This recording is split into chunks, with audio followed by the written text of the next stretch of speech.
Imagine living your whole life in the shadow of the railroad, building a home with your bare hands, falling deeply in love, and then losing everything in one single night.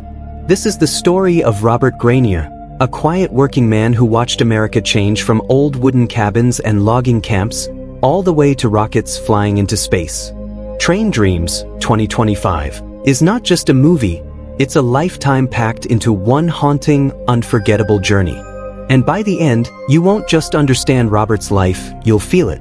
The movie Train Dreams, 2025, is not the kind of film that moves fast or tries to shock you every 5 minutes. Instead, it feels like you are watching a man's entire life unfold slowly, like a long, quiet river that keeps flowing no matter what happens. The story follows Robert Grainier, played by Joel Edgerton, over the course of about 80 years, mostly around Bonners Ferry, Idaho, and the forests, rivers, and railroads that surround it. It's the type of movie that makes you think about time, memory, and how a person can live a full life without the world ever really noticing. Robert is not a celebrity. He's not a hero in the traditional way. He's just a working man trying to survive, trying to love, and trying to understand what his life means. But the film makes it clear that even the quietest life can carry deep meaning. Right from the beginning, the movie places Robert in a world that is harsh and confusing. Robert arrives in the area as an orphan child, riding in on the Great Northern Railway. He does not come with a family. He does not come with answers.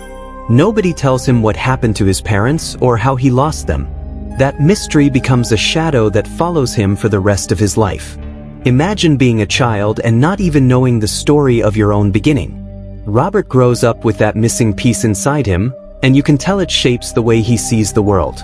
He learns early that life can take things away from you without explanation, and sometimes you don't even get the comfort of knowing why. One of Robert's earliest memories is also one of the most disturbing. He remembers a moment when about 100 Chinese families were forced out of town in what looks like a mass deportation. The people involved do it casually, like they are doing a normal chore. There is no sadness, no guilt, no second thoughts. It's like cruelty is just part of everyday life. For Robert, this moment becomes his first real understanding of violence and injustice. He sees how easily a community can decide that certain people don't belong. And what makes it even worse is that nobody seems to think it is wrong. That kind of memory sticks with a person forever, especially when they are young and still trying to understand what the world is. As Robert grows up, he struggles to find direction. He goes to school for a while, but he eventually drops out. It's not because he's stupid or lazy. It's because he feels disconnected, like school doesn't lead anywhere for him. He doesn't see a future for himself the way other kids might. He spends his younger years drifting from one situation to another, living without a clear purpose. He works small jobs, he wanders, and he tries to figure out what kind of man he is supposed to become. But there is always a feeling that he is missing something, like he is standing outside of life looking in.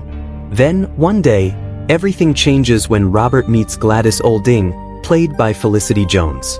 The movie treats this meeting like the moment Robert's real life begins. Gladys has a warmth to her, a steadiness that Robert doesn't have. She is kind, strong, and grounded. When Robert is with her, he seems calmer, like he can finally breathe. They fall in love in a simple, honest way, and that love becomes the center of Robert's world. It gives him something to fight for, something to come home to. In a world full of hard work and cruelty, Gladys becomes his safe place. Robert and Gladys marry, and instead of living in town, they build their own home in the wilderness. They build a log cabin with their bare hands along the Moyi River. This is not an easy project. It's the kind of work that breaks your back and destroys your hands. They cut trees, drag logs, stack them, and shape them into a home. They don't have fancy tools or extra help. They just have determination and love. The cabin becomes a symbol of their relationship because it is something they created together, something real and lasting. They are not living in luxury, but they are living in a way that feels meaningful. Soon, Robert and Gladys have a daughter named Kate. The moment Robert becomes a father, you can see a new side of him. He is still quiet, still reserved, but now he has a deeper responsibility. Kate becomes part of the dream Robert never knew he wanted. For a while, life feels almost perfect. Robert has a wife who loves him, a daughter who depends on him, and a home they built from nothing. The movie shows these moments gently, like it wants you to feel how rare and precious this kind of happiness is. Because the film also makes it clear that happiness never lasts forever. In 1917, Robert takes a job working on railroad construction for the Spokane International Railway. He does it for money, because that's what men like Robert have to do. If you want to feed your family, you go where the work is. Railroad construction is dangerous and exhausting. The men work long days, often in extreme conditions. They build bridges, lay track, and carve pathways through rough land. It's hard labor that pushes the body to its limit. But Robert does it because he believes it will help him provide for Gladys and Kate. While working on a bridge called the Robinson Gorge Bridge, Robert witnesses something that changes him forever. A Chinese worker is thrown off the bridge by a group of white workers. The movie does not give a clear reason for why they do it. That's part of what makes it so horrifying. It's not shown as some accident or misunderstanding. It's shown as casual cruelty, like the man's life has no value to them. Robert watches it happen, and he is powerless to stop it. That moment becomes a wound in his mind. After that, Robert is haunted by visions of the man falling. He dreams about the man being struck by a train. It's like his brain keeps replaying the violence because it can't process it. The guilt and horror become part of Robert's inner world. Eventually, Robert returns home to Gladys and Kate. He brings gifts from the outside world, small items that feel special because he earned them through hard work. He tells Gladys stories about the places he traveled, the men he met, and the strange experiences he had. Gladys listens with love and patience because she understands that Robert's life away from home is part of what keeps their family alive. But Robert feels something heavy inside. He notices that Kate doesn't feel as close to him as he expected. He worries that his daughter doesn't really know him, that he missed too much time. He feels like an outsider in his own home, like he is visiting instead of belonging. Gladys comforts him and assures him that the bond will return quickly. She believes that love can repair distance, and she wants Robert to believe it too. But the problem is that Robert keeps leaving. After railroad work, he begins doing seasonal logging work, which becomes a major part of his life. Logging is not just a job in this movie, it's almost like a world of its own. The logging camps are filled with tough men, rough humor, silence, and danger. The forests are massive and ancient. The trees are so big they feel like living monuments. But the men cut them down anyway, because the world demands lumber, and the world always demands more. Robert meets many men in the logging world, and each one leaves a mark on him. The movie almost treats these men like stories within the story. There is one man Robert works with for 2 full months, and they never exchange a single word. Not one sentence. That detail might sound small, but it says so much about the loneliness of this kind of life. Imagine working side by side with someone every day, sweating, bleeding, surviving, and never speaking. It shows how men can exist together while still being completely isolated. Then there is Hank Healy, a man who literally makes his home inside a hollow part of a huge tree. This detail feels almost mythical, like something from an old folk tale. Hank is like a person who has merged with the forest. He lives inside the thing they are destroying, and it's both strange and sad. Robert sees him and realizes how different people survive in different ways. Robert also meets Apostle Frank, played by Paul Schneider, who acts like he is a holy man and a Bible expert. Frank speaks with confidence, like he knows the truth about life and God. But as the story continues, we learn that Frank has a dark past. He once killed an African-American man in a race-related incident. The movie doesn't show this as something Frank truly regrets. It's just part of who he is. Later, the dead man's brother tracks Frank down, even into the jungle, and shoots him dead. That moment feels like fate catching up to Frank. It shows that violence creates ripples that can travel across years and across the world. Another important person Robert meets is Arn Peoples, played by William H. Macy. Arn is an explosives expert and often the oldest man on the job. Arn has a quiet wisdom, and Robert respects him. Arn doesn't talk just to talk. When he speaks, it means something. Arn tells Robert that cutting down trees that have been alive for over 500 years upsets a man's soul. That line hits deep. It suggests that logging isn't just physical labor, it's spiritual damage. It's the destruction of something ancient, something that took centuries to grow, and turning it into boards and money. Robert hears Arn's words and carries them inside him. As the years go on, Robert and the crew move deeper into the forest because the world's appetite for lumber keeps growing. The film shows mountainsides being stripped bare. Entire sections of forest disappear. The land changes shape. Where there was once thick green life, there is now emptiness. The movie makes you feel the loss, even though it doesn't preach or lecture. It just shows what happens when human need and greed keep expanding. Tragedy is always close in this world. Logging is dangerous and men die often. In one horrifying moment, several workers are killed when a tree falls unexpectedly. The way the movie shows their graves is simple but haunting. Boots nailed to a tree, marking where they are buried. It feels like a rough, working-class way of honoring the dead. But even that small respect is not enough for the owner of the crew. He refuses to give the workers a day off to mourn. He says the world doesn't stop needing wood just because the loggers had a bad day. That line is brutal, because it shows how little these men matter to the people making money from their labor. The dead are replaced, and the work continues. Robert grows closer to Arn peoples during this time, and Arn becomes one of the few people Robert truly connects with. That's why Arn's death hits so hard. Arn is killed by a falling branch, and it happens suddenly. One moment he is there, and the next moment he is gone. Robert feels it deeply because Arn wasn't just another coworker. He was someone who understood the emotional cost of this life. Arn's death becomes another weight Robert carries, another reminder that life can end without warning. At the end of every logging season, Robert returns home to Gladys and Kate. Those returns are like the only light in his life. He comes back tired, dirty, and worn down, but he is happy to see his family. Gladys suggests that she and Kate should travel with him during logging season so they won't be separated for so long. She wants to stay together. But Robert refuses because he knows how dangerous the logging camps are. He doesn't want his wife and child living in harsh conditions surrounded by accidents and death. Robert believes he is protecting them by keeping them away. But at the same time, this choice keeps them separated and slowly builds distance. Robert is doing what he thinks is right, but it still costs him something.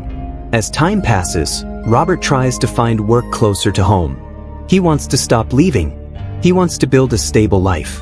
But the economy after World War I is difficult. Jobs are not easy to find, and money is tight.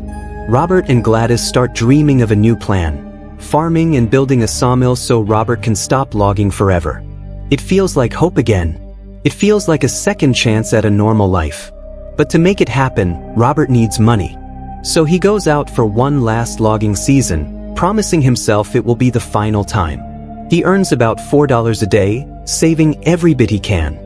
But during this season, Robert begins to feel dread creeping into him. It's like he senses something bad waiting ahead. He feels like punishment is coming, like the world is preparing to take something from him. When Robert finally returns home, his worst fear becomes reality. He discovers that a massive wildfire has burned through the town. His cabin is destroyed. Everything he and Gladys built is gone. But the true horror comes when he realizes Gladys and Kate are missing. The film does not give him closure.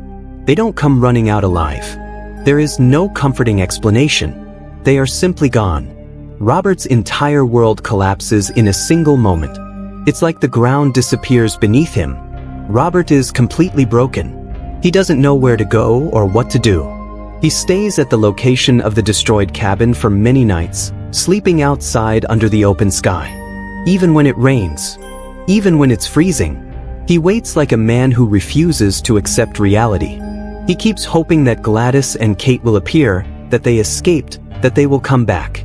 This is the most heartbreaking part of the film because it shows grief in a real way.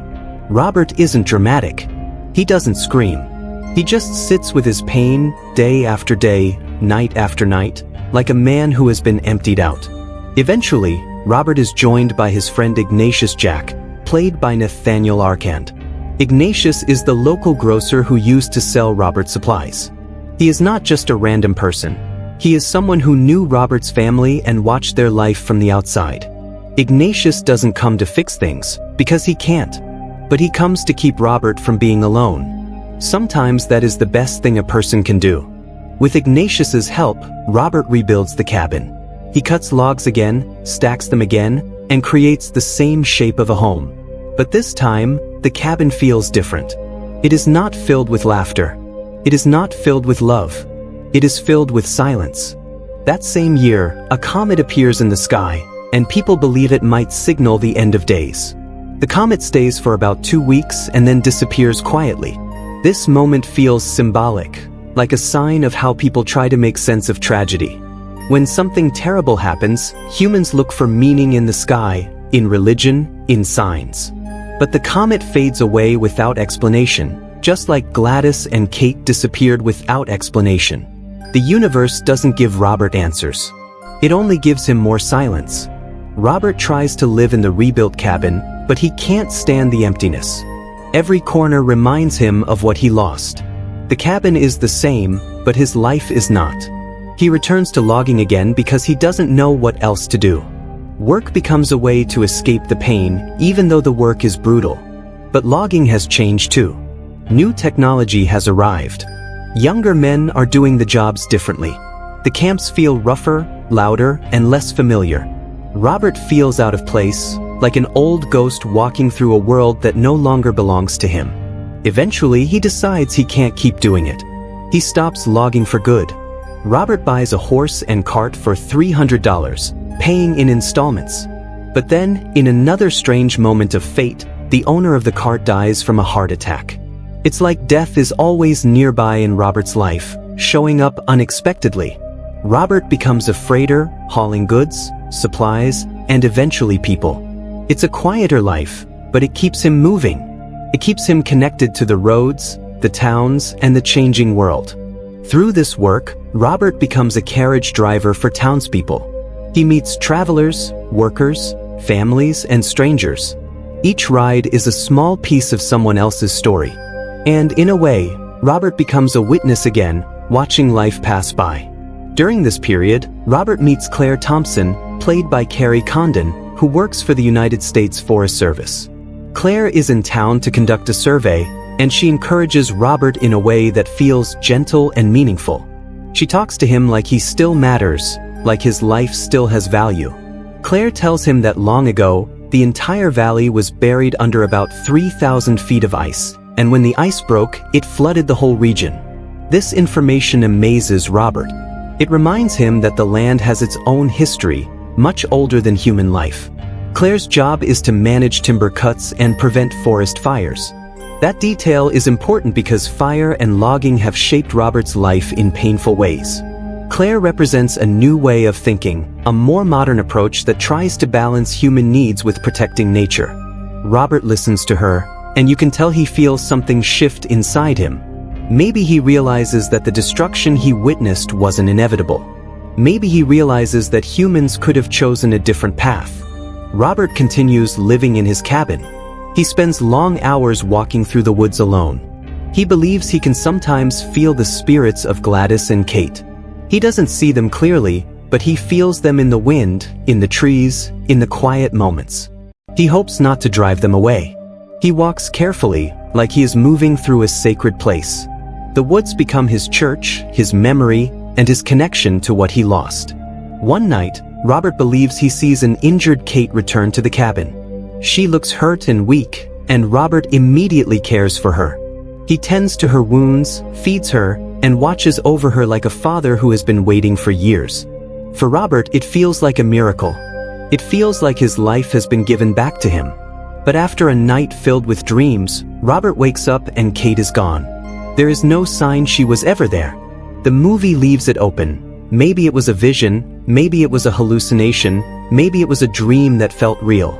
But the emotional truth is clear. Robert's love for Kate is so powerful that his mind creates her presence because he cannot survive without hope. Robert decides to keep living in the cabin in case Kate ever returns again. He refuses to move on. He refuses to leave the place where his family existed. Years go by. Seasons come and go. Snow falls, melts, and returns again. The world outside continues to modernize. Cars become common. Technology grows. Towns change. But Robert remains tied to the wilderness, living a simple life, doing small jobs, surviving day by day. The movie shows Robert aging in a quiet way. His hair changes. His body slows down. His face becomes more weathered, like the bark of an old tree. He becomes a man shaped by time and loss. He rides the Great Northern Railway into Spokane and witnesses something that feels unbelievable compared to his early life. He watches John Glenn's flight into space on a television. Think about what that means. Robert began life in a world where trains were the most powerful machines around. He lived through an era where people still built cabins by hand and traveled by horse. And now, he is watching a man leave the earth entirely. It's like Robert's lifetime contains two different worlds, the old frontier and the modern age. Even though the world changes, Robert remains emotionally stuck in the past. He does not remarry. He does not start a new family. He lives alone. Some people might call that tragic, but the movie treats it as something deeper. Robert's love for Gladys and Kate is not something he can replace. It is not something he can simply move on from. He carries them inside him, and his life becomes a long conversation with memory. He is still alive, but he is also haunted. He is both present and absent at the same time. As Robert grows older, the movie continues to show how the land changes. Forests are cut. Roads appear. Towns expand. But the wilderness still holds its power. Robert continues walking through it, like he belongs more to the trees than to people. Sometimes he seems peaceful, and other times he seems lost. He is a man who has survived, but survival is not the same as living fully. Near the end of the film, Robert does something unexpected. On a spring day, he decides to fly in a biplane. This choice feels symbolic, like he is finally stepping outside of his normal life and trying something new. For a man like Robert, flying is almost unreal. He spent his life close to the ground, working with his hands, living among trees and dirt and wood. Now, he is about to rise into the sky. As the biplane takes off, the world below becomes smaller. The rivers and forests look different from above. The plane loops and circles, and Robert begins to lose his sense of direction.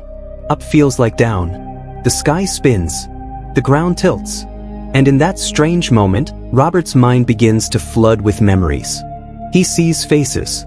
He hears voices. He feels moments from his past pass through him like wind. The movie makes it feel like Robert is traveling through his own life, not just through the air. He remembers the railroad. He remembers arriving as a child. He remembers the Chinese families being forced out. He remembers Gladys's smile. He remembers building the cabin. He remembers Kate as a baby. He remembers the logging camps, the men he worked with, the silence, the violence, the deaths, the tragedies, the forest being cut down, the boots nailed to trees, the comet in the sky, the fire, the ashes, the endless waiting. All of it comes rushing back, and for the first time, it feels like Robert is seeing his entire life as one connected story.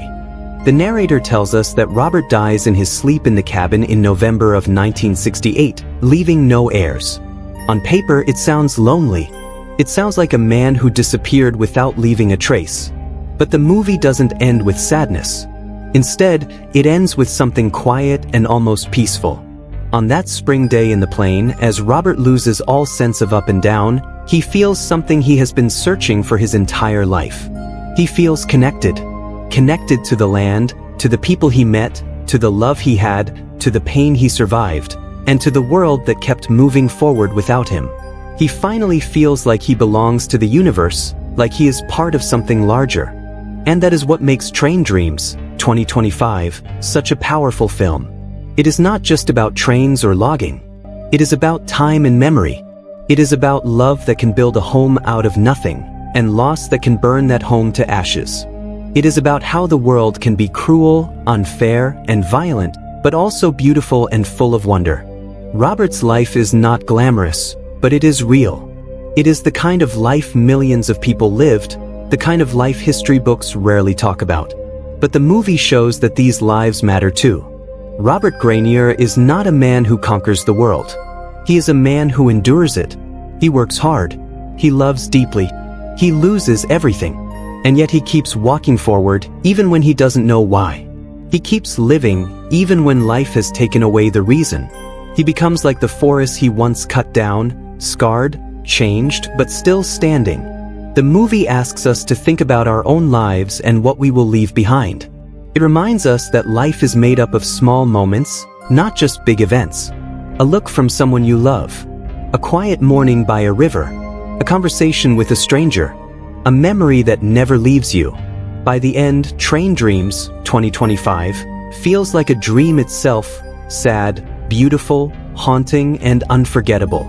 It leaves you with the feeling that even if a person lives quietly, even if they don't leave behind a family name or a fortune, their life can still be full of meaning. Robert's story is not about winning. It's about existing. It's about being human in a world that keeps changing. And in the final moments, when Robert finally feels connected to it all, it feels like the movie is giving him peace. Not because life was fair, but because he finally understands that he was never truly alone. He was always part of the land, part of history, part of something bigger than himself. If you liked this video, don't forget to hit the like button, share your thoughts in the comments, and subscribe for more gripping movie explanations like this.